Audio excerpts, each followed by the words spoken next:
In today's video, we're going to talk about how can Dungeons & Dragons help neurodivergent children. I'm a part of the LGBTQIA community, and so I already have just less self-confidence in myself already, but it does help when I'm playing D&D because I feel in the role. So first, let's start by talking about Dungeons & Dragons itself.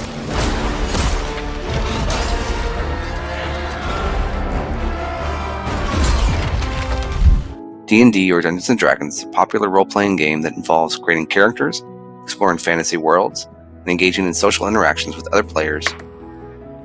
17?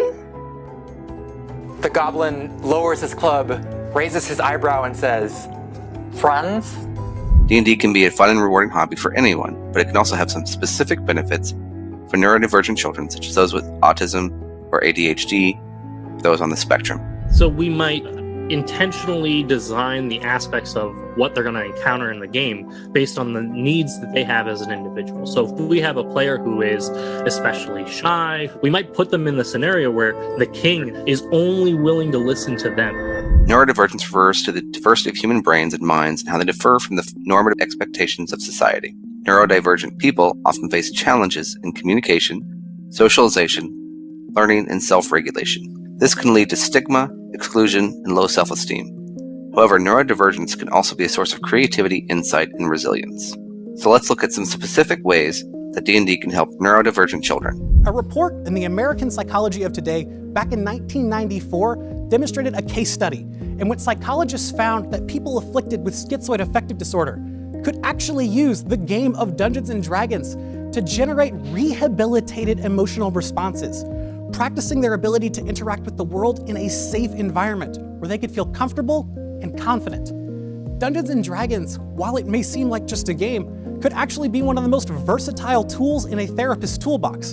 And that's something that we could see happening more and more in the future. It can provide a safe and supportive environment where they can express themselves, explore their identity, and develop their strengths. Let's see. Get a 6. Oh, you swing and miss, he moves. And now Risha attacks, and she misses too. All right, this time the manticore tries to bite Rainbow. Misses you. D&D, it can also foster social skills such as empathy, cooperation, negotiation, and conflict resolution by encouraging them to interact with other players and NPCs or non-player characters in various scenarios. It can enhance their cognitive skills such as attention, memory, problem-solving, and imagination by challenging them to follow rules, plan strategies, and create stories. The fantasy game's role-playing space that gets created while you play creates this opportunity to inhabit someone else's skin. You can play someone who's like yourself, or you can play someone who's not like yourself.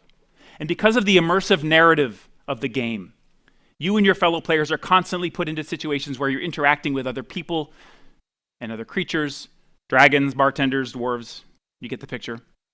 And you can imagine what their predicament is, what their situation is, what their point of view is.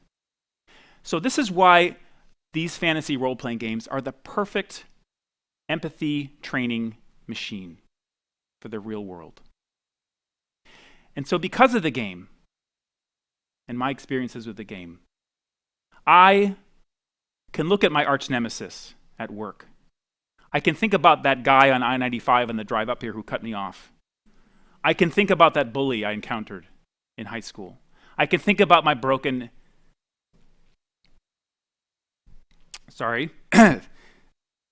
and sick mother with a little bit more empathy and a little bit more compassion. It can boost emotional skills such as self-awareness, self-regulation, motivation, and coping by allowing them to express different emotions, manage stress, and overcome obstacles.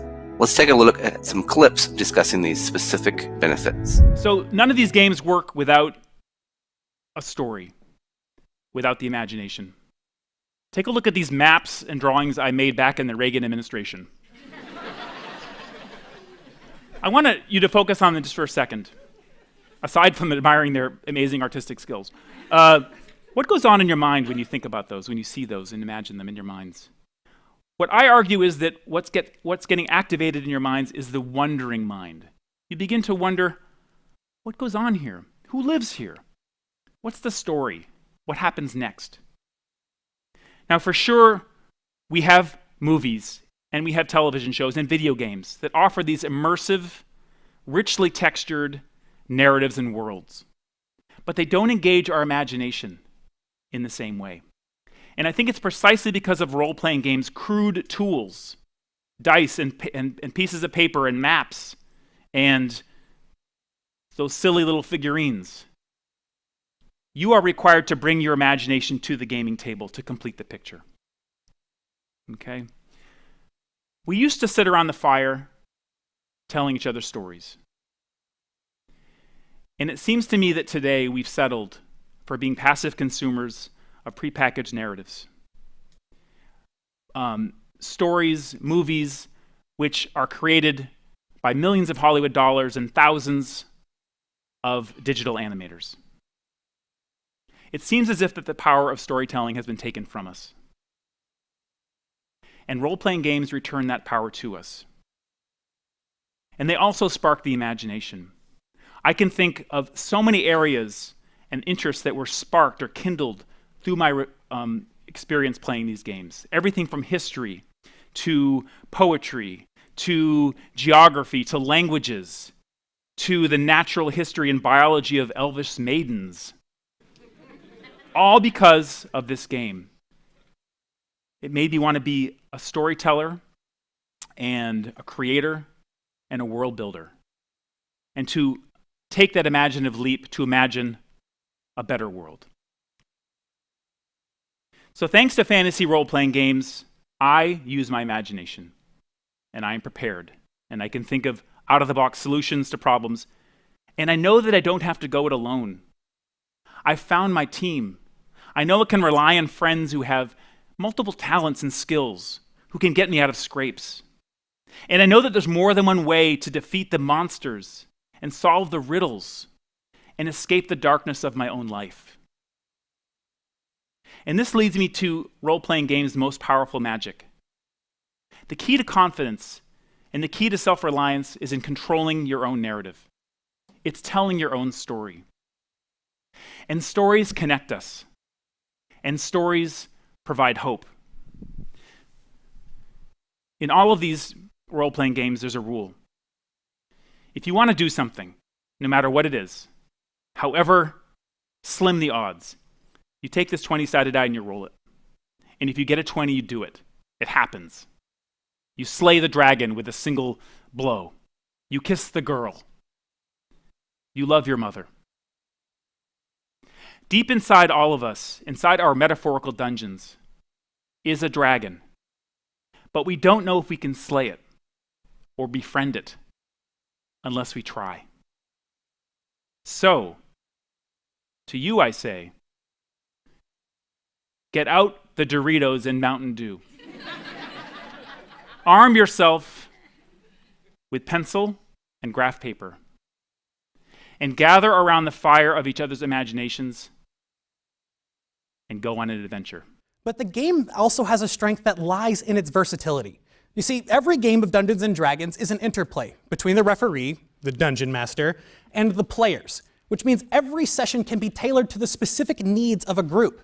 If the players are hoping to get a break from their daily experience of feeling hopelessness and anxiety, then playing a game in which they can take on the guise of confident, capable heroes can provide a mental break, a space for them to experience the chance to feel those feelings and learn how to deal with negativity in their everyday life without the overbearing feelings that might torment them otherwise.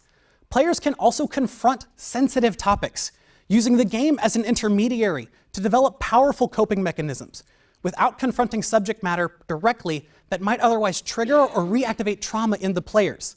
The game is capable of hijacking our innate inclination towards fun and imagination, and it's this that lets it teach us in ways that we aren't expecting. But this isn't just a theoretical concept. Mental health practitioners are beginning to use Dungeons & Dragons in their everyday practice. At Southeast Psych Palatine, psychologist Megan Connell is running a Dungeons & Dragons group which she has constructed from the ground up to provide young women with feelings of empowerment.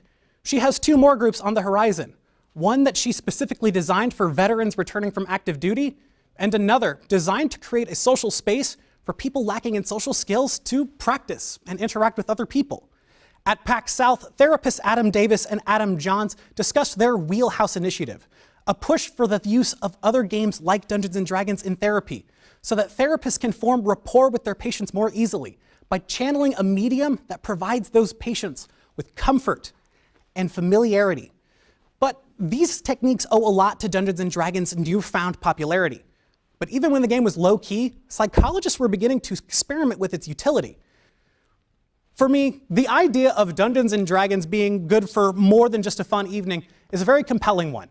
As a child, I was diagnosed with Asperger's syndrome, which today is known as autistic spectrum disorder.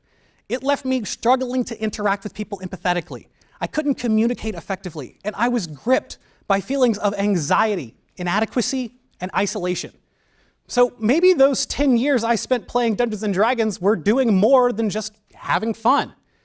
It might have been self-medication. And while it's certainly overzealous of me to claim that Dungeons & Dragons may have saved my social development, I'm going to make that claim anyway. Dungeons & Dragons is proof of the true power of storytelling, the power of our imagination. And it's a tool that we can use to shape our minds and the worlds that they inhabit going forward, making D&D as therapy a powerful idea for the future.